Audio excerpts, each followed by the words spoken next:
I think the dictionary kid might be a young owl. Yeah, I was thinking like an open book. I don't want it to be an owl because something about dictionary kid is very stabbable on the topic of knives. It's a very stabbable persona. Nobody wants to stab the dictionary kid. No, well, remember Tomorrow Never Dies? Is that the Bond movie with he'll know. This fucking guy will know. Gavin, what was the last Bond movie with Brosnan? Tomorrow Never Dies? Die Another Day. Die Another Day. She fucking goes to stab the lady, and she's got a Bible in her jacket, and it stabs the Bible, and then she puts the Bible, and she kicks the Bible into the villain. So what you're saying is the dictionary kid has natural immunity to stabbing. I think so. Yeah, based on You're talking about getting stabbed. Well, it's a whole thing with knives. I missed. Does Eric still do his previously on for us to listen to? I forgot to record. I'm gonna record. Eric, what happened last time? You were recording? I am now. The last episode was 108. I wasn't here, so I'm going off of Nick's notes. There are a lot of them. Yeah. You went long. You would have hated Wow, what a shock. I can't believe that. No way. Talked about Geoff listening to episode 107, talked about clip paranoia, talked about the tuxedo, fuckstick grown tubes, meow wolf spelling bees, and what you actually call a group of podcasters. This is episode 109. Take it away. We've got Eric telling us what happened last week when he has no idea, and Jack telling us what happens next week. Didn't we bleep that one thing that he said out loud? I don't know. The tuxedo thing? Yeah, didn't we bleep the tuxedo? Oh, can we No, bleep we that didn't. out? Yeah, we did. We bleeped it originally because we wanted to do it. But then in last week's episode, we talk about it. Do we have any update on the tuxedo? Do we have a getting tuxedo? The tuxedo? We can get a tuxedo, but the tuxedo. No, I don't. Waiting. I don't have any update right now. When is that for auction? Like 5 days from now. We better get on it. Hello and welcome to another episode of the KFace podcast. My name is Jeff Ramsey. With me as always, Gavin Free, Andrew Panton. On the ones and the zeros, Nick and Eric. This is episode 109 of season 4, year 3, volume 1. Gavin, I already asked the other two, but let me ask you, does my voice sound at all different or weird to you? Maybe a bit more nasal. Fuck, I knew it. All right, hold on a second. Andrew, if it happens 5 days from now, that means the next episode hasn't come out yet. I mean, that means it's out, and that means people will be able to snipe us for it. I don't. Maybe my math is wrong. I'll have to look. It's soon. But it's important. It is very. I've been pushing this for weeks. I would argue that I'm the one that has held this with the most importance. But you did a whole spiel last week about how it already would have happened and blah blah blah. And well, now you're it's saying possible that I did the math wrong in the moment. That's very possible. And if so, please don't snipe us. But this had already come out after. It doesn't. It's pointless. What is even the point of this conversation? No, there's no correcting here. No, look, telling them to do something in this episode is pointless. But you talked like it's up to us now whether to cut it from the last one as well. Can a man not make a mistake, Gavin? I made a mistake. The time was incorrect. I didn't know the day. What do you mean? Well, what do you? I don't understand what's happening right now. I thought you're mad at me because I'm allowing them to snipe us, but we're still not even on the field. We don't even know if we have a clearance to land. They can't snipe what's not there. We might not be there. Yet, you utter fool. I'm saying it's still in our hands. You haven't dropped the ball yet. You're still in the process of dropping it. What are we talking about? I feel like Eric brings up a good point. We are a time travel podcast, so Andrew, what don't you understand? I thought you were saying that I said it. If it's 5 days from now, the episode. Oh no, never mind. I worked it out. We're good. I figured it out. We're okay. We're good. When's the auction? 5 days from now, I think. Maybe. That's when the episode comes out, though. Yeah, but it's 8 a.m. The auction's at 8 a.m. There's no way the amount of people that'll listen 8 a.m. Is that a Wednesday or Tuesday? The podcast comes out at 3 a.m. Well, technically, well, what day is 5 days from now? Where Friday, did you get 8 a.m.? Saturday, just Sunday, say when the auction Monday, Tuesday. I think it might be Tuesday. That's limited. Only first people can listen at that point. So it's fine. You mean the most devoted fans? Oh, that's one way to phrase it. The most rabid of comment leavers and regulation listeners. I think we'll be okay. My point is, honestly, we don't even have a clearance to land. I'm not worried about getting sniped if we're not on the battlefield. We need to be able to be on the battlefield. That's my concern. So, this has already happened at this point. So what you're talking about is we're going to try and bid on the tuxedo from the tuxedo, but the auction is the same day an episode comes out where you talk about getting the tuxedo from the tuxedo. So we could be in a massive bidding war with regulation listeners. We could be, but we don't even have a clearance to land yet. So I think we need to relax on that. We need All right, can we do it? I don't know what part. I don't know what you think changed in the last 3 minutes. Oh, did you already say we couldn't do it? What do you think? No, just out of he said we curiosity, don't know. what do you think happened from the last time I was asked, can we do this? Do you think it's right now, 5 days from now? Or what do you think happened? Are we truly a time travel podcast? What's going on? I didn't hear your response 3 minutes ago. What was it? Yeah, I'm trying to get it. we're trying. He's got Trying to 5 get days to get it. Cut him some slack. Yeah. But we still need to decide whether we cut it from... Forget it. I'm done. No, it's Let me know. Ask me again in about this? 15 minutes to see if anything changed from 3 minutes ago. You got it, man. Hell That's yeah. a great point. Gav, I think you're right. We do have to make the decision, but we have some time to play with it. We have another, 45 minutes of this podcast? Let's punt it so that future us can deal with it. Current us, take a load off. Let's not bother with it anymore. All right, let's chill out. Episode 109. just What are we relax. talking about? I think we're talking about the tuxedo. Yeah. We're talking about knives. I asked, is every knife serrated? I didn't know what serrated means before you joined. I was learning about that because I hear like a serrated edge. Do you feel like there's too many words to describe an edge? Well, what Or other to words do we got? describe like the... I don't know. I feel like serrated, corrugated. It's all just like wibbly What's a metal. corrugated? Well, corrugated is like the up... What? What is a corrugated edge? Well, it's not really an edge, but it's more of just like how metal is or how like cardboard, isn't it? It's like a bubbly Yeah. up and downy. Yeah, What? I love that your whole thesis was, do you think there are too many ways to describe an edge? And then you listed serrated and something that's never associated with an edge. Yeah, I guess Immediately. corrugated is always the entire thing through. You wouldn't ever just corrugate an edge. Yeah. Yeah, you know what? I'm fine with the amount of words we've got. I mean, you've got dull, you've got serrated, you've got jagged, you've got sharp, rusty, and that's about it. Fair play. Rusty is like an effect on the whole thing. I guess it could be a rusty edge. I feel like that's the thing I've heard. Sounds like a wrestling move, like the rusty edge, the top rope. Ooh. Hit him with the rusty edge. Rusty edge sounds like a wrestler. Yeah, just is it edge? Just like out of work edge? Is that his alter ego, Rusty Edge? Yeah. I read the funniest comment on the last podcast from Ania888. Said, comment leaver here. Just wanted to say this is probably my most paused podcast due to needing to laugh. Thank you. Also, on another note, is there a program for re-becoming a regulation listener? Like born again regulation listener? I like the idea of a comment leaver wanting to somehow scrub the fact that they've left a comment and whether there's an official program to re-enter regulation listener. I think it's so interesting that comment leaver has such a negative association with it when it's not at all a negative thing. I think that's Eric's fault. Apparently,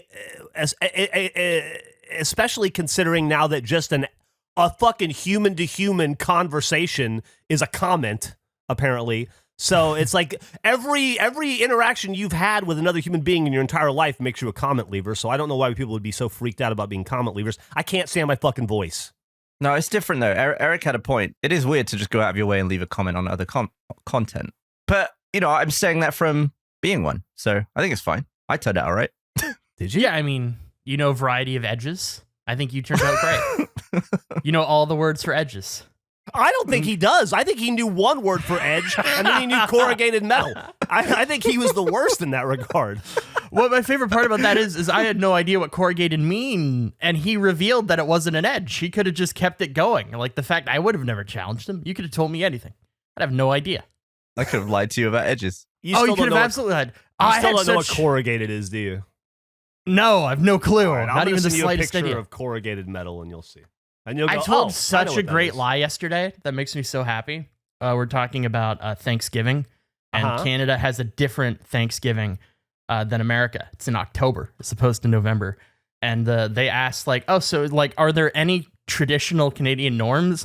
And I just said that we have goose instead of turkey every year. And instead of mashed potatoes, it's like yam mashed potatoes. And they were all in on this. They're convinced that Canada people eat goose every year. Thanksgiving.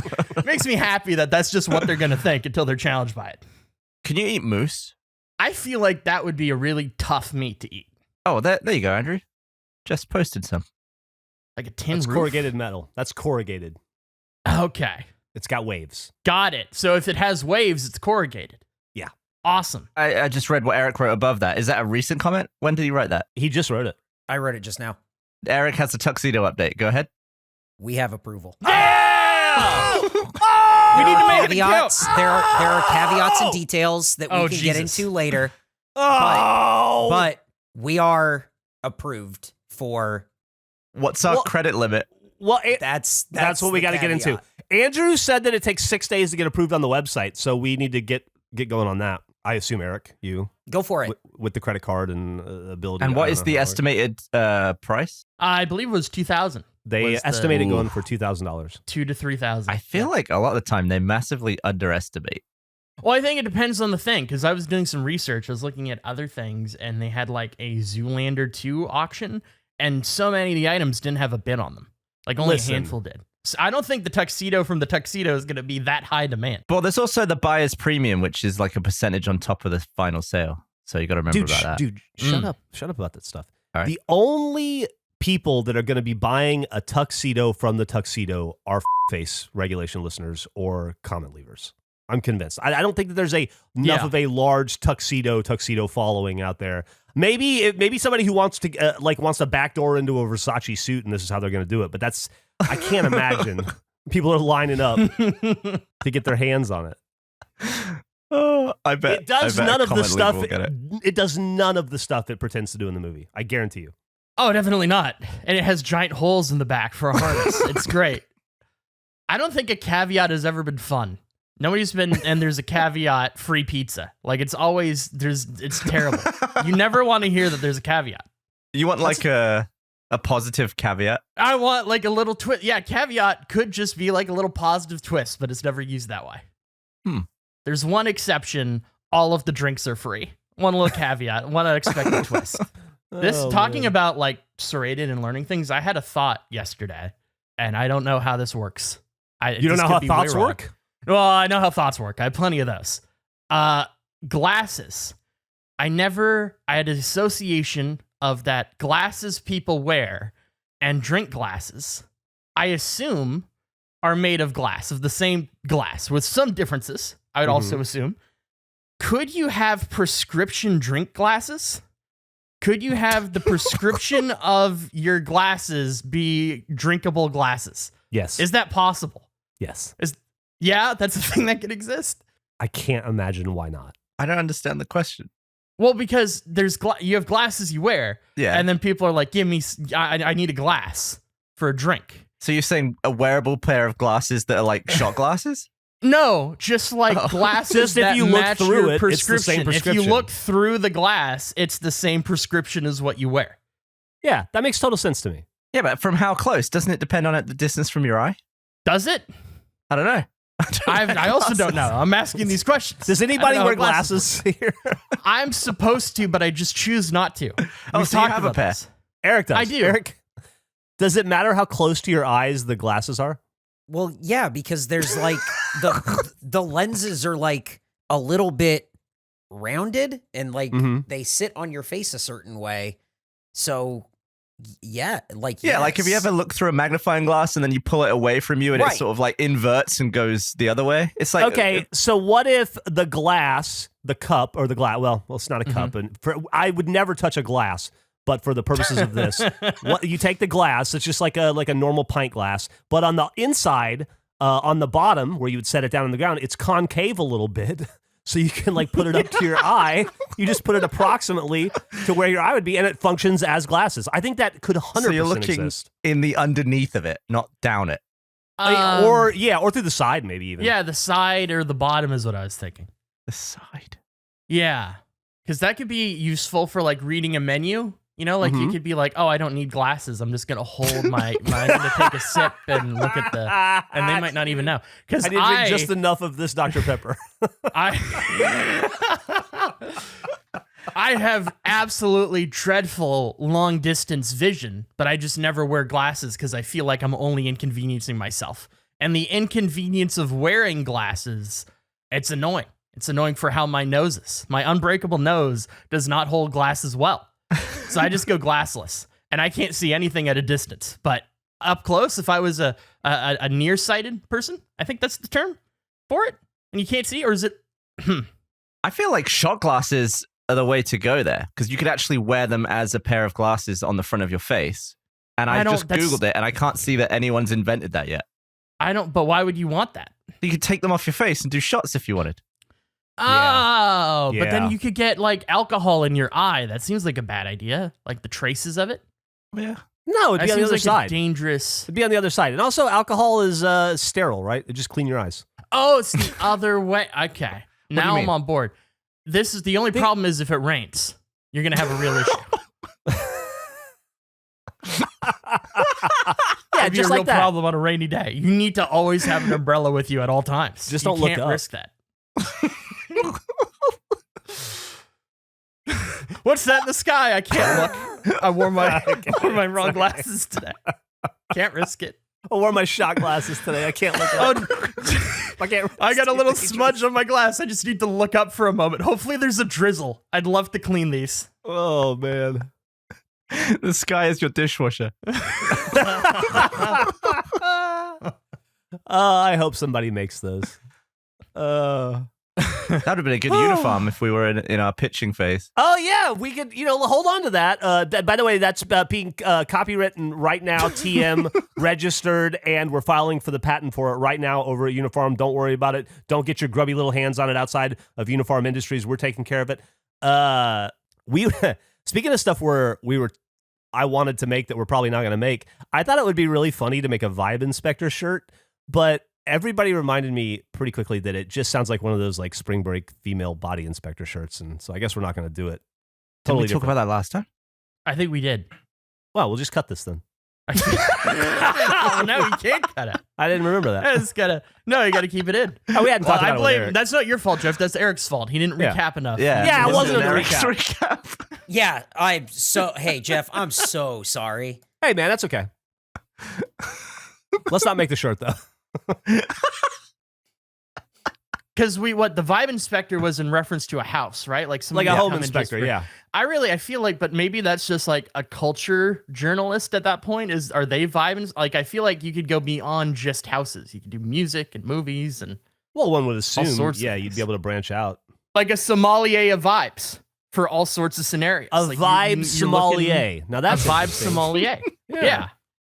Because sometimes you might have like a movie watch, like a get together of friends, and somebody picks a bad movie and just throws the whole vibe off. It's like it's important to have a vibe sommelier in certain positions. I did talking about great vibe movies. I watched The Long Kiss Goodnight 2 days ago. Finally. Oh, God. One of my favorite directors, Rennie Harlan. What a vibe. Didn't what we a talk movie. about that recently, too? Yeah. We talked about it a while ago. Talking about the Yeah, I was director. talking about Oh, he's okay. my favorite bad director. And It's I- the I Gina hadn't Davis, seen that. Sam Jackson It movie, is, right? That's great. Yeah. It's Sleeper Larry Agent King? Schlock. Larry King is in it at the end. That was like an all-time. I was clapping at the screen. It's a great surprise. You never expect Larry King in the final act. I think the quiet best moment of the movie is somebody tries to kill the main character in her home, and she's got like this 7-year-old daughter, and he shoots an RPG at her, and he misses, and it blows a hole in the side of their house. And Gina Davis, the main character, fucking grabs her daughter like she's a sack and throws her out of the house to just avoid combat. But she throws her as far as it's like a 60-yard throw. It's like a Hail Mary bomb, and this kid just goes flying out the house, and you don't see her again until like 40 minutes into the movie. She's totally fine. She just vanishes. It's like she got thrown to a different state, and she had to walk I back. like the idea of throwing someone later into the movie. Like she was at 20 minutes and threw her into 40 minutes. It's a terrible good movie. It's so bad. It's so dumb. It's just wonderful. I gotta Another watch it hit. again. Another. I think- They do some weird things. I think I haven't seen it since I saw it in the theater, but I remember really enjoying it. Wasn't there some ice? Was it like an ice scene or ice skating or something? There's a lot of snow. There is. She goes skating with her daughter, and they do this really weird thing. So she's like a secret agent, and then she gets amnesia. Yeah. But for a while, they pretend that she has split personalities and that the agent is an alternate personality to what she currently has. And she can't remember what happens when she goes back into agent mode. And so, like, they're skating with her daughter, and she falls over. And the daughter's like, I'm scared. And then she goes into agent mode and is like, listen, you shit, you're going to fucking get up and you're never going to fall again. You worthless sack of just human child uselessness. And then she like, I don't even know what I said. Like, she's in a treehouse later. She comes back. She was and like the daughter the 90s breaks her wrist. Winter Soldier. She was. Yeah, it's a great example. It's terrible. Don't you wish you could get away with that in real life? What do you mean? Like, just berate somebody and then 5 minutes later go, I have no idea what you're talking about. That was not me. I don't know. Like, even in the context of the movie, it's not like it's void of consequences. It's the implication is like, my daughter fucking hates me and I don't know why. I don't know what I did. But your kids are going to hate you regardless for something. That's a fair point. Might as well give them a reason. It's a great argument. But that would be if you're looking for, as I'm not going to claim to be a vibe sommelier, but if you need a dumb action movie watch that I feel like is kind of obscure at this point, Long Kiss Goodnight, pretty good. Yeah. Pretty good dumb action. Would you throw it into our MVP tuxedo pile? Or is no, I don't think. Yeah, I don't think it's too that good. Yeah, like it's too good. Plus, we have, don't forget Day of the Dolphin or whatever, or Dolphin Day. We just keep adding movies. I can't wait for us to actually watch Days of Dolphin Thunder. Apparently, I have to buy something from each of these movies afterwards anyway, so we can't watch too many. Oh, I'd be so fucking cool to own the skateboard that the monkey rode in MVP 2. So collectible. So can Andrew? Is this a point where we can talk about that thing that you and I were discussing? Yeah, absolutely. I think that's fair. Yeah, I so thought you could have brought it up last time. We had an idea. Well, we had an idea for a fun thing to do, Gavin, and I wanted to present to you. So like when we go and do, if we ever do like live shows, or maybe not even for that, just as its own thing, I feel like what we do at KFace is we collect hilarious stories of funny things that we encounter or that we discover around the world. Like Bussy is a great example. Here we got a hockey player who was traded for a bus, right? It doesn't get any funnier than that. Billy Ripken and the baseball bat, yada, yada, yada, all that. And we were thinking, wouldn't it be cool if we could display that in some way? And that, like, almost like a Ripley's Believe It or Not. But what if we called it a face, believe it, because why not? And then we just, right? It just rolls off the tongue. Believe it, because why not? Right? Because we're not trying to lie to you. What do we have to gain by this? And we create, it's like a little mini art gallery museum that we can take with us and set up. And it's got like the tuxedo is the main thing, right? You go. And Andrew was even saying we could have like a little, we could even have like a little gift shop at the end, and you can buy a shirt that just has a picture of a tuxedo on it that says, I saw it. And treat it like a really big deal. And then we could do like, I could project until I can build it. I could project like the Don Pedro project up on the wall with the projector. And we could have like all the funny little weird foibles and oddities that we amass and that we invent over time, and just really celebrate it in this museum setting, and then charge people like 50 cents to come in or something. Ripkins, believe it, why not? Yeah. You have just created my new favorite part of this, Geoff. The concept of having like a tour guide tell stories with the attitude of like, fuck off if you don't, I don't give a shit. What, you don't believe this? Fuck you. I don't care. Fucking leave then. We're not trying to lie to you. Shit. Like, what does that do us? Why have to, I gain nothing by this lie. Why would I lie about this? This is our reputation. Yeah. I love this. This is great.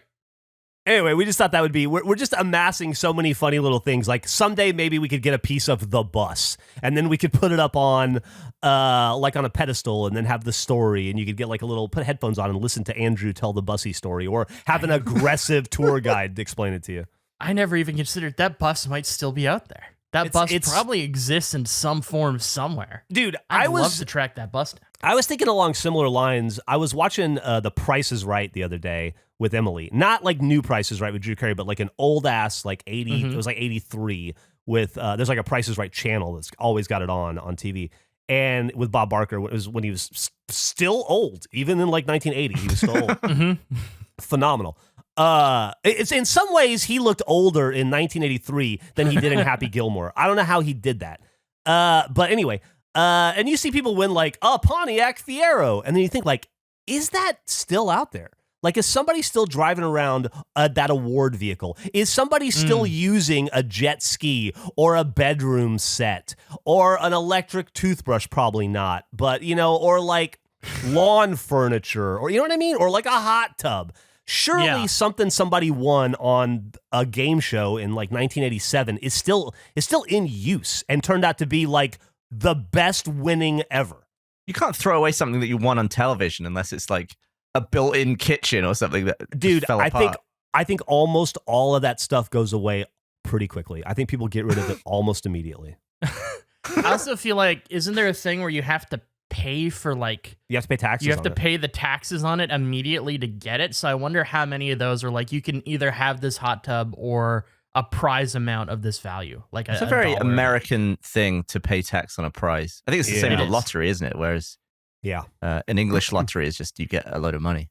I think it's like, it's probably similar to, like, I read this a few years ago, so I don't know if it's still true, but on Hell's Kitchen, that Gordon Ramsay TV show where people compete to be an apprentice, and then you get to be a head chef at one of his restaurants around the world. I think I read, this is around like maybe season 12 or 13, that no one had ever actually done the job. Like, it always fell through every time because of visas or because of like arrest records or because of just like the Gordon Ramsay team didn't respond and just like dropped it. Like, people get the prize money, but they never actually get to do the other part of the prize, which makes me think that probably most game shows and award shows and all those things are largely bullshit. It's terrible. Yeah. They're like, oh, you're going to go be the head chef at Gordon Ramsay Steakhouse in Lake Tahoe. No, you're not. You're going to get $150,000 and maybe you go out there for 2 weeks, but yeah. The idea of winning a job is comical in itself. It is. 100%. Like winning 100%. Work. It's the same with Apprentice. I'm sure a lot of people are probably faced with it too. They're like, say what now? I wanted to be on TV. I didn't want to actually move across the country. I got a kid in school, you know? But yeah, so I think I would love to know if any comment leaver or regulation listener who has a family member who ever won something on a television show, are they still using it? Do they still have access to it? Yeah, kind of like a where are they now, but just like where is it now? Where is it now? Yeah.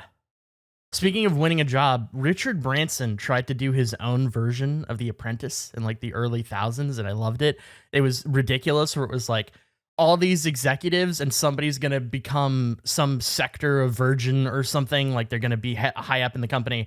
And it would be like, okay, so to prove this, you're going to have to walk between two floating air balloons. And this is going to prove that like you're tough and like you're good under pressure. Like, it was these physical challenges that had nothing to do with business, weirdly constructed to be like, no, this is how actually this reflects into the business world. You want to sit on our board? Do a backflip.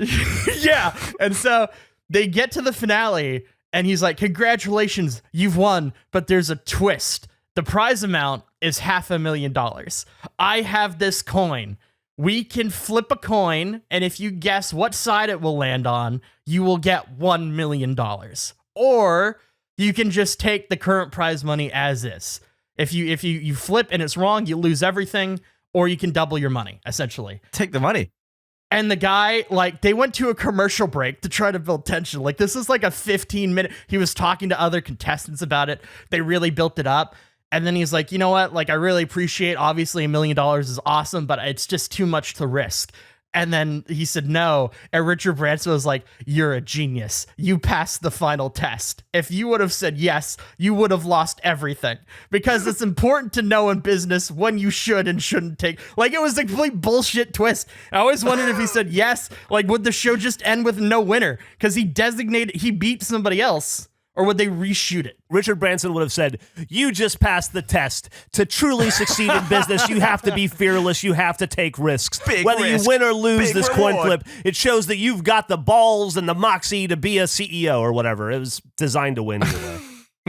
It was ridiculous. It was a 20-minute thing that they built up and had no point to it ultimately. What would you have done? I think I definitely would have flipped the coin. Almost undeniably. Really? Well, okay, let me change this. Prior to when we flip coins on this show, and I went 1 for like 32, I probably would have flipped. In this world in which we've done that now, no way. Yeah, I wouldn't if I were you. No, I'm not going to flip. I mean, going from 0 to $500,000 is almost the same as going from 0 to $1 million. Yeah. It's the worst. There's some other reality show I watched where at the end they could win $1 million or risk it all, and everybody like would risk it all. Or I guess the first guy risked it all, and he's like, "Yeah, I'm doing this for my family, so my kid can go to college." And he was barely off, and he got nothing. Like it turned really depressing. The game show. It's like supposed to be a fun watch people win money, and seeing people lose large amounts, getting caught up in the moment, was devastating. Yeah, especially considering his kid wasn't going to go to $1 million college. Like, yeah, you know what I mean? Yeah, that sucks. If we pretended to do the coin flip now and you picked correctly, would you be annoyed? No. Just that it wasn't real? Well, what do you mean? Like if we were like, do the... What? Yeah, like Eric, flip the coin now. You call it Andrew for $1 million. Do you think you'd get it? I think I would get it. I'm feeling pretty strong. Eric, do you have a coin? Gavin, you're British. Can you be Richard Branson? Oh, Eric's opening his thing. Okay, we have a feed. I hope we're rolling on this. Watching. Gavin, do you want to do all the Britishisms of it? Like, give all the patter and then tell me when to flip? Yeah. All right, Andrew. You got $500,000?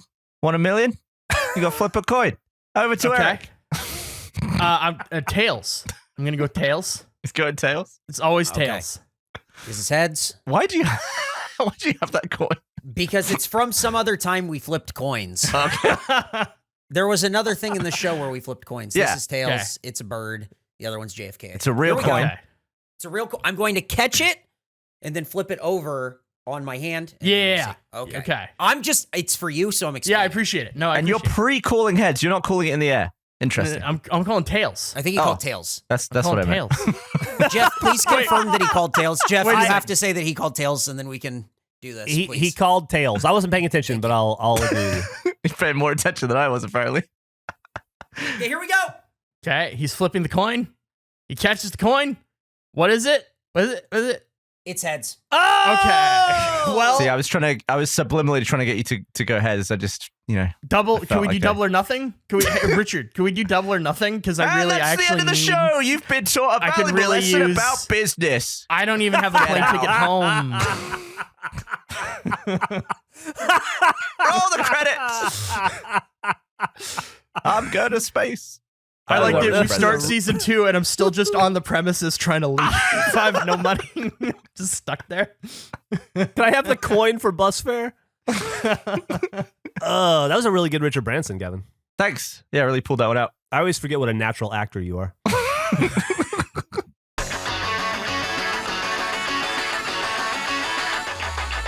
Now a word from our sponsor, BetterHelp. Being burnt out is a dreadful feeling that can impact so many areas of your life. When I'm struggling with it, I find it hard to stay focused or motivated, whether that's at work or in my personal life, which then creates feelings of guilt and anxiety, and it all snowballs into one big overwhelming thing that has led me to hit a breaking point in the past.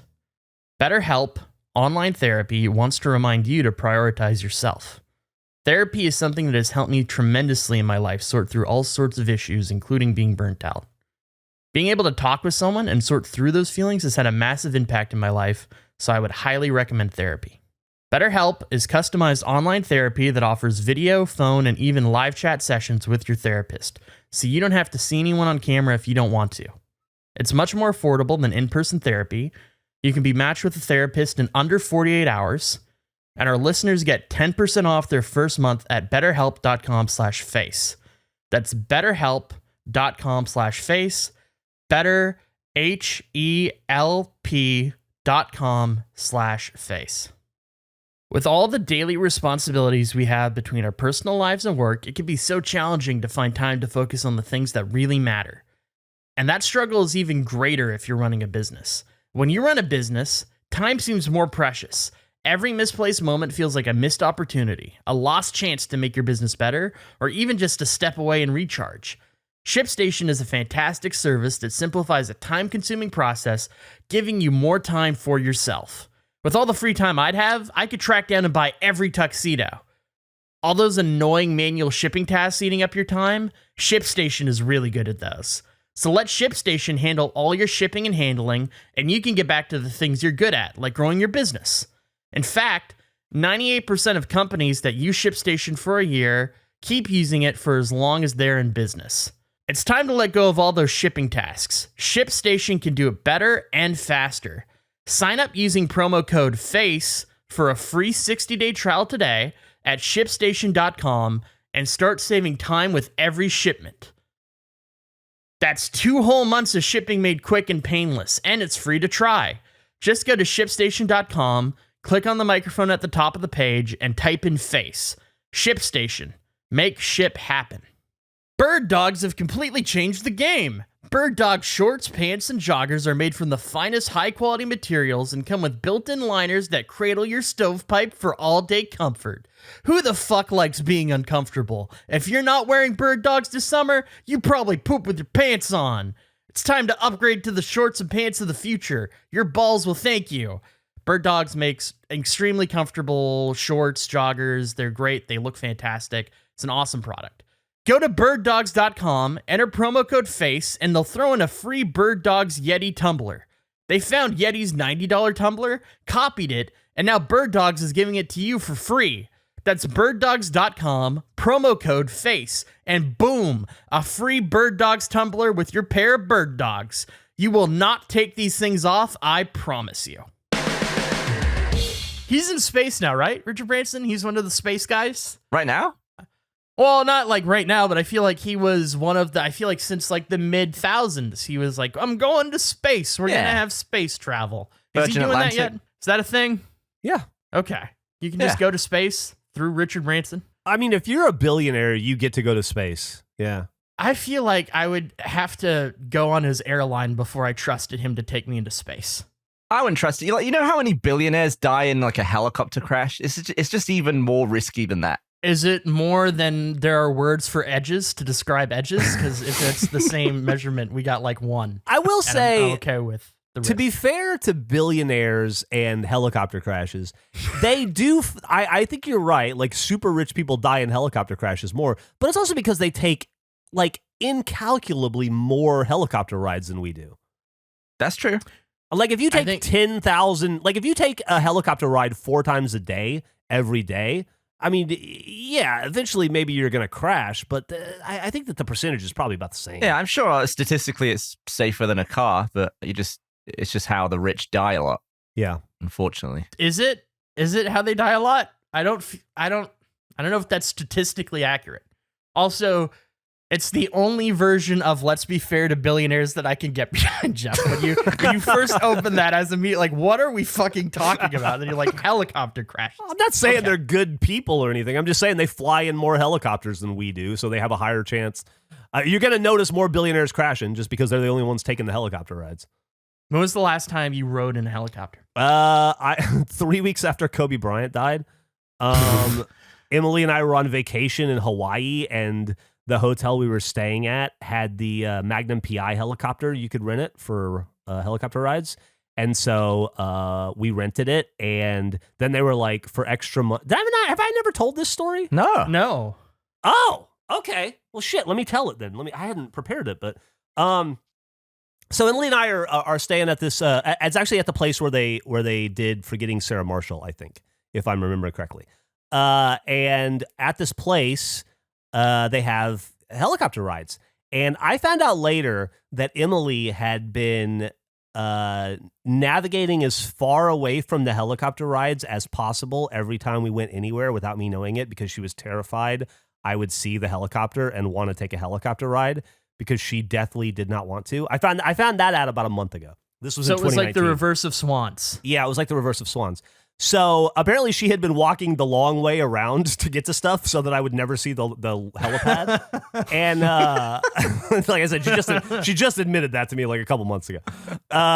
This was February 2019. So one day we're renting bikes to go ride around the beach, and I see the Magnum Pi helicopter, and I go, "Hey, what's that?" And she goes, "Oh, that's a helicopter." And I go, for like like for people. And the lady at the bike place rent from, she goes, oh yeah, you can rent the helicopter. Lots of people do it. It's fun. You go up for an hour. And I went, can we rent the helicopter? And she's like, yeah, I can actually book it from over here. And Emily's like, yeah, let's do it. I didn't realize that on the inside she was like, dear God, no. So we rent the helicopter and we go to get on it. And they're like giving us a safety briefing and stuff. And then the guy comes in and he goes, yeah, we're having a problem with the new one. Well, anyway, we're just not going to take it. That's okay, though, because we have the old helicopter. We haven't mothballed it yet. We keep it around just for, these kind of instances. So we haven't flown it in a while, but trust me, it'd still be fine. And so that was not great to hear that the new helicopter wasn't safe and they couldn't drive it. And they like pulled the old one out of retirement. Like it had like one last mission. And they so spin it up and a bunch of wasps come out of the rotor. when they come to us and they go, all right, now we can do it two ways. We can do it with doors on or doors off. And I go, excuse me? And they go, yeah, we take the doors off. That way you just have fresh air. And I go, doors off. And I didn't even look at Emily. I was just like, yeah, we want the doors off. And Emily's like, yeah, doors off. And they're like, no problem. And then they put us in this helicopter and I buckle. They don't buckle you in. You buckle yourself in. I get in the back on the right side. Emily gets in the back on the left side. And I realized that without the door, because that thing's like the Magnum Pi helicopter is kind of like a bubble, that with the door is about 40% of the wall. And because it's convex, right? I'd say about a third of me is hanging out of the helicopter. And now I've been on a lot of helicopters. I was in the Army for 5 years. I was a photographer. I flew in helicopters constantly. I would go into Blackhawks all the time. And every time I would get into a Blackhawk, the pilot would go, hey, you ever flown in a Blackhawk before? And I'd go, yes, many times. You don't have to do the thing. And he goes, I'm about to scare the piss out of you. And they go up in the air and they turn sideways and you're just hanging monkey strapped in, like looking at the ground. And you go, and they turn it right back. And then every helicopter pilot on Earth does that. And it's getting really old really fast. And no matter how many times you say, like, you guys have done it before. I don't have to, like, it's every pilot's perverse pleasure, right? So I feel pretty well versed in helicopters. But I'm not kidding when I feel like a third of my ass cheek is hanging out of the plane. And I'm not a big dude, like I'd say from my right nipple out is outside, just air. So I'm like, it's like, I've only got one nipple in the plane. And I'm like, wow, that's a lot smaller than I thought it was. That's kind of weird. And then I go to like find the monkey straps to go in and I'm looking around and they're like, no, it's a lap belt. And I look and it's just like, it's like the seatbelt from a 1978 Ford F-150. It's just like, ka-chick, and it's old and like it. I swear to God, it says GM on it. I think, and like it just looks like an old car. like if you bump it wrong, it's gonna come apart, right? Mm-hmm. And I'm like, where's the rest? And they're like, that's all you need. You're fine. And I'm like, this is the only seatbelt in this plane or helicopter? And they're like, yeah, you'll be fine. And I'm like figuring all this out. And I look over at Emily and Emily does not look good. And I go, are you okay? And she goes, yeah, I'm fine. And then the helicopter takes off. We get 1 foot in the air. And I go, oh my God, this is incredibly scary. Like instantly. I look at Emily. She's immediately starts crying. Just immediately starts crying. Like we're a foot off the ground, right? And she's crying, and I'm on the inside crying. But I look at her, and I see how terrified she is, and I go, "Got to be brave for Emily." So I like eat it. I just eat all my fear, and of which there is like a 7-course meal's worth of. And then we take off, and then we're up in the air, and we are up in the air, and then it's an hour. We got the hour-long one. She closes her eyes and keeps them closed for the entire hour. That's not true. I think she opened them over Pearl Harbor briefly because I was like, you got to see this. So she opens them briefly, saw the crashed boats, and she was like, okay, close your eyes again. And it's like, it's not so bad. We go over the beach and like, that's scary, but it's like, I can still see people on the beach. And like, if I fell, the sand is soft. If I fall in the water, I probably live there. But then we go over and we look at go over to like the Punch Bowl. And then you go over to, you see where Pearl Harbor happened. And that's all very scary, but it's still like, you can see cars moving around and stuff. And it's like, you feel hanging ass out. I'm still nipple out of the plane or the helicopter, right? And it's very cold up there, even though it's hot in Hawaii and it's very windy. But when it gets really, really bad is when we go to the mountains. And they're like, let's go see where they filmed King Kong in Jurassic Park. And you're like, okay. And then you're in these mountains, and then you're climbing with the mountains, and suddenly the helicopter is getting so throttled with wind that it's going like, you can't see my hand right now, but it's like 10 feet to the left, 10 feet to the right, up, down. It's like somebody shaking dice, and we're the dice. And I am like, just trying not to piss my pants out of fear. And it's like 40 fucking degrees up there and freezing, and it's incredibly windy, and it's wet, so you're getting blasted with water in the face, and it's slippery, and I'm just like trying to find anything inside the helicopter to hold onto, and there's nothing really except for like one arm thing to hold, and I'm just holding the seatbelt, just trying to hold it closed with my other hand, and I'm kind of going like and I'm kind of crying to myself a little bit in these mountains because it is so fucking scary, and we're getting just thrown or like batted around like a cat batting a mouse around in the air. Did you have the headset on so you could talk to each other? Do you think the pilot could hear you just going like... I don't remember. I don't think so. We must have had headsets on. Yeah, because he was telling us stuff, but I don't think we talked back. I think we just cried to ourselves. And every once in a while, I'd look over at Emily and like touch her hand or whatever, and she would just be sitting there just silently crying with her eyes closed. And we did that for an hour, and then we landed, and I've never been so happy to be on land again, and I don't know that I'll ever need to take another helicopter ride again. But if I do, I guarantee you I will keep the doors on. It is an entirely different thing to be nipple out of that little bubble 10,000 feet in the air over a mountain while you're getting hit with gale storm winds. I like that Emily got the visual equivalent of Googling aerial shot of Pearl Harbor. Yes. Yeah, but she had all the nausea of a real experience. Oh, God. I don't think I want to go on one. Yeah.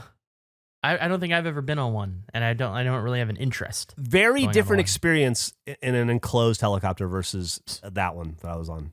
So did you book the Magnum one and the Magnum one didn't work, or did you book a different one and ended up in the Magnum? They were both the Magnum one. They were both Magnum ones. So they got like a new Magnum one. If I was going to die in a helicopter crash, I think I would want it to be in the Magnum Pi helicopter. Totally agree. If I had totally agree. Yeah, I can't think of a more iconic helicopter than the Magnum copter. That factored into my decision making. I thought,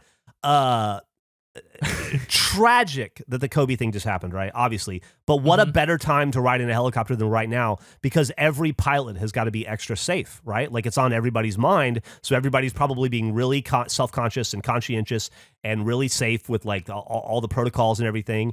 And then also, nobody dies in like TV fandom stuff. Like I'm not gonna die in like the Mystery Machine doesn't go off a bridge and kill people, right?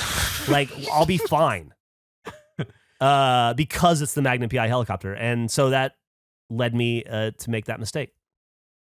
So you're saying that billionaires do not buy novelty helicopters. That's those worlds not cross. Billionaires probably should. They probably should be flying around. Like Eric said, nobody died in a Batmobile. Like if I was a billionaire, I'd drive around in a Batmobile or an Oscar Mayer Wiener car. And you'd be safe forever. If you could buy any movie vehicle, what would it be? Movie or TV show? Any type of vehicle, could be anything. Anything that moves. I'm trying to think of something that's not the DeLorean. Is it a like, is it from the movie, or is it like, does it work as like the movie works? It works as how the movie works. Let's go with that. It's a functional version of whatever it is in the movie. Oh. Car from Bullet. I mean, I don't want to sound way too nerdy, but like, wouldn't a TARDIS be like the perfect thing to have? It's the size of a... It doesn't really move much. Yeah, but it's the size of it moves wherever you want to go. It goes anywhere in the universe, forward and back. But Andrew said it has to be functional. Has to be functional. Has to work. So unless you stick some wheels underneath it. Well, you're saying it works as intended in the movie, so I assume in my world, then I walk in with I'm not gonna. It's a 4,000 square foot house on the inside, which is lovely. in Austin, good luck finding that. So you just plunk it down anywhere, and then I can go anywhere in the observable universe. Yeah, I took it as, Eric says, I took it as magic exists in the scenario. Absolutely, I did. And I don't think it's magic in Doctor Who. I think it's science. Sure. What would you go with, Gavin? Well, if we're using magic, I want one of the light bikes from Tron. Well, that's also not magic. That's science. I mean, it's not. Is it hard light? Eric's got to change his fucking answer. I just like the idea of going like riding down the motorway and no one can come behind me. Like no one can tailgate you ever. Yeah. We're going different. I'm thinking like the submarine from The Hunt for Red October, because I don't know anyone that owns a submarine. Is it a real submarine? I assume. Well, no, I'm saying like, but it's depicted. You just fucking picked the Tron bike. What are you talking about? Is it a real submarine? I thought we were talking about props, but then Geoff picked the TARDIS, which is an empty wooden box. It's full of stuff on the inside. I think owning a submarine would be fun, and I don't know anyone who has a submarine. It'd be a great show. It'd be like, oh, look at what I just bought, and it's just water, and then you're like, pull it up. And if we're picking submarines, I want the one from Goldmember that's shaped like Dr. Evil. Ooh, that's a great. Imagine if that was functional. Imagine if they really built a whole sub for Goldmember. I want to change my answer. I want the spaceship that they built in the Explorers out of trash cans that actually took them to space. Did you guys ever see that movie when you were kids? River Phoenix and Explorers? Yeah. Let me see. No. Eric has a problem with our scenario. It went from what's a cool car that you think is in a movie or something to what insane sci-fi thing do you want? Like, this is so, man, it really went in a direction I was not anticipating. I want the tuxedo from Tuxedo. That's my pick. Oh, it's Ethan Hawke maybe? and River Phoenix, yeah. And this is what the spaceship looked like. I would rather fucking fly in the Magnum Pi chopper with the doors open than take foot in that thing. I don't want to get in that thing. Oh, you know what I would take? So insecure. I would take the Winnebago from Spaceballs. Oh, that's because that at least has wheels. That is good. And could potentially function on a real road if it wasn't, I assume, about a foot long in real life. I want the car from Spy Hunter. Can we go video game? Of course, yeah. The Rock. That's a weird video. They made the second Spy Hunter. I don't remember what the subtitle is, but there's a second Spy Hunter that The Rock was in, and they were going to make a movie based off of the game, but then the game wasn't successful enough to justify the movie. So it's like this weird movie tie-in game that doesn't have a movie associated with it. Huh. It's very strange. It's one of like early Rock. It's like before even I want to say he did The Rundown. Like it is very early Rock work. I forgot about The Rundown. Rundown is maybe my favorite Rock movie. It's a good movie. Rundown's fucking awesome. Is that the one with Johnny Knoxville in it? No, that's Walk Tall. Walk Tall, yeah. Yeah. No, The Rundown has Sean William Scott and Christopher Walken. Right. Rosario Dawson. Sean Fall Down a Hill. It's great. Christopher Walken has a whole monologue in that movie about Oompa Loompas, but he didn't know what they were when they filmed it. So like he complained about he's like, what the fuck is this? And they have to explain to him what an Oompa Loompa is. This is fantastic. It's a great action movie. Fuck The Long Kiss Goodnight. Watch The Rundown. If you want a dumb action movie, Rundown's awesome. Yeah, I've never seen it. It is a good movie. Not that there's a lot of competition. It's the best WWE movie of all time by a lot. It's a low bar, but it's very good. Yes. I hate to say it, but I have sock dilemma.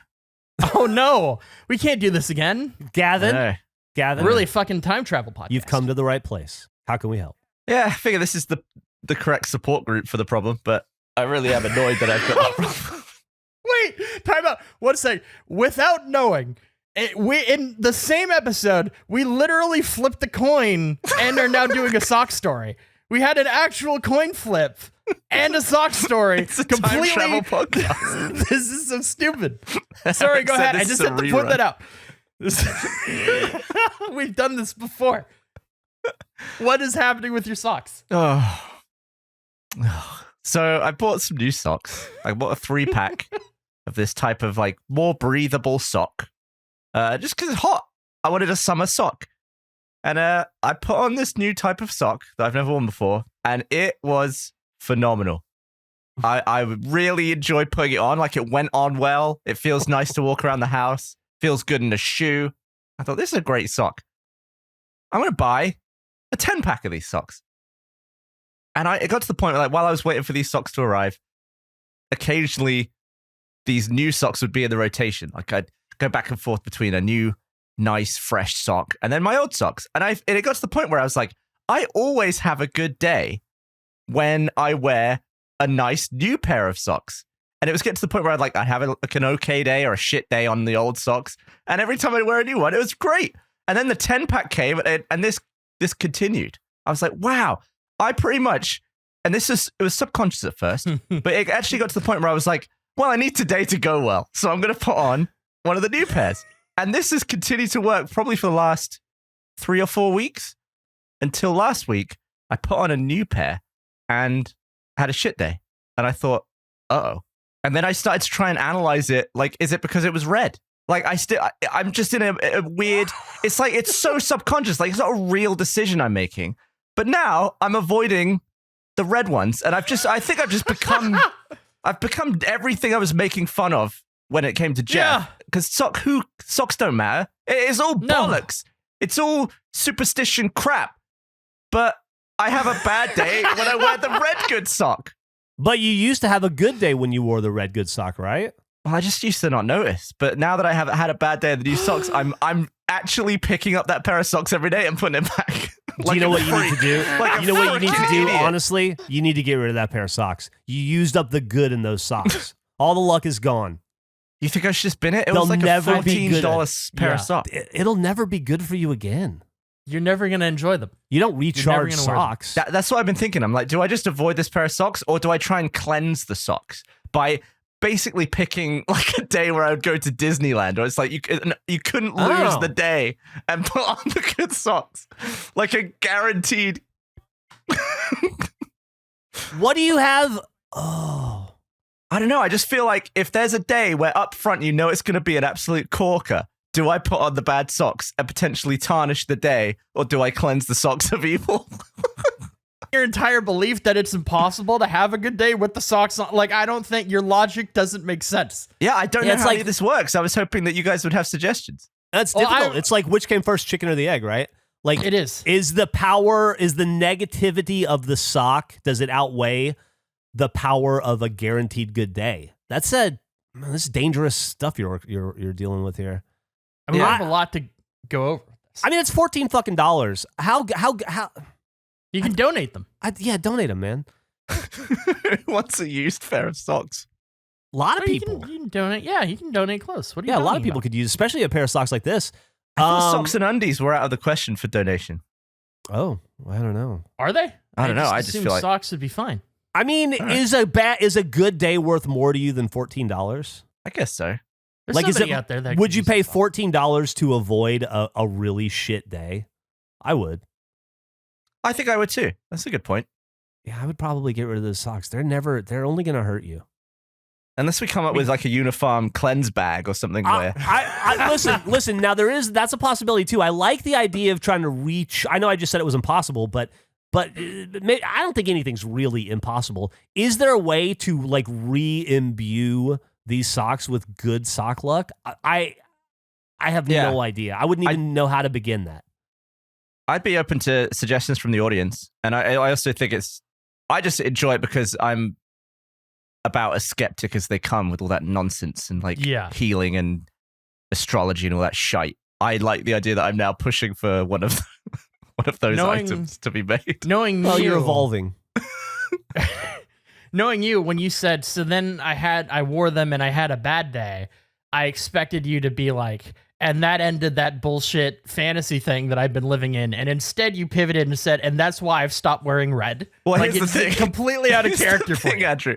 I didn't want to write off the entire pack of socks. That's fair. I spent good money on those socks. I don't want to be like, well, they're all tarnished. Is it possible? It's a month thing? Like maybe they're good luck in May, but bad luck in June? Ooh. It's so stupid. That's a great angle. It's all completely irrelevant. I don't know. Maybe it matters how many days are in the month. Yeah. Or like is it an even day or an odd day? There's a lot of magics associated with that. Yeah, you could really go at it. I think the only way to truly find out is to keep a spreadsheet and probably do it for a year and then do like a cross-reference and analysis. Yeah. I want to know if Eric has any thoughts on the sock matter. What you just described is something Gus would do unprovoked. The spreadsheet. Yeah, but he gets off sexually at that stuff. I nearly fainted at the start of your story when you said that I got a 3-pack of socks, and I thought you meant you bought 3 socks in 1 pack. I thought it was like we're really tying in. It's all connecting. This is truly a rerun. No, it was 6 individual socks. I was stunned when you said I got a 3-pack, and I was like, what is going on internally? I'm still recovering from that moment. What if is Dan around? Not this week. He'll do anything, right? What if you give him the socks? made him wear the socks for a day and then observe the quality of his day? And then just give him a survey at the end of the day. It's like, how was your day? And so how was your day? And if it was a good day or a bad day. And then that way you outsource the danger to him. Should I feel bad if he has an awful day, though? I feel like I'd be the cause. Do you give a shit? Yeah, I think so. No, I don't think you do. You took too long to answer. You had to convince yourself that you cared in front of other people. No, that was like the pause said everything. I appreciate the attempt, but you answered us way before you answered. Oh, well, hey, I didn't even let me try that again. Well, hey, we've gone and listened to a whole other episode of the Face podcast with Geoff and Andrew and Gavin, and I hope you enjoyed it. I sure had a good time running through the past, doing this rerun with you on this time travel podcast. Be sure to watch the Long Kiss Goodnight, or not. Maybe you should watch the rundown. Let me throw the Explorers in the ring, and if you thought my voice sounded weird, I agree. It's because I got braces today, and my mouth feels all fucked up. Well, like Invisalign. What? Invisalign? I got Invisalign today, yeah. Okay. What an insane thing to drop right at the end, Geoff. That's that's crazy. He dropped it at the beginning, but none of us asked about it, I realized. Yeah, we'll see you next week. Hey guys, Major League fan Jack here with a look at next week's episode of Face. Can you beat the bread clip challenge? Gavin's a chain guy. Branson comes to pizza. Gavin made a baseball video and no one cared. Andrew wants to be the King of England. It's the royal we. Is Gavin a time traveler?